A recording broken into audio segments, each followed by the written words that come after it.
சிறகடிக்க ஆசை சீரியலோட upcoming promo வெளியாகிருக்கு. So ஏதாச்சும் ஒரு பரபரப்பை கிளப்பிக்கிட்டு இருக்கணும் அப்படிங்கிறதுக்காகவே நிறையா சீன்ஸை கொண்டு வராங்க. அந்த வகையில் இப்போ மீனா வீட்டில் சொல்லிக்காமல் கொல்லிக்காமல் வீட்டை விட்டு வெளியில் போயிடுறாங்க. அவங்க அம்மா வீட்டுக்குமே போகலை.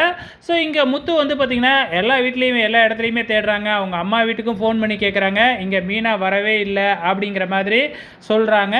ஸோ இப்போ மீனா வந்து பார்த்திங்கன்னா காலையில் அவங்க அம்மா கிட்ட ஃபோன் பேசும்பொழுதே ஒரு மாதிரியாக பேசினாங்க இல்லையா?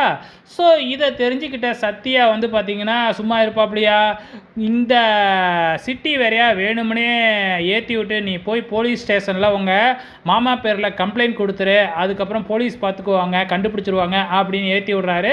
சத்யாவும் போலீஸில் வந்து கம்ப்ளைண்ட் கொடுக்குறாங்க. அதே நேரத்தில் நம்ம முத்துவும் தன்னோட ஃப்ரெண்டோட தன்னோட பொண்டாட்டியை காணுன்னு போலீஸ் ஸ்டேஷனில் கம்ப்ளைண்ட் கொடுக்க வராரு.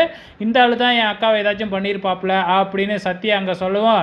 இதுக்கப்புறம் என்ன நடக்கும்? போலீஸ் முத்துவை பிடிச்சி ஜெயிலில் போட்டுருவாங்க. இந்த விஷயத்தை கேள்விப்பட்ட நம்ம மீனா வந்து பார்த்திங்கன்னா முத்துவை ஜெயிலிருந்து வெளியில் எடுப்பாங்க. இதுதான் நடக்க போகுது. வெயிட் பண்ணி பாருங்கள்.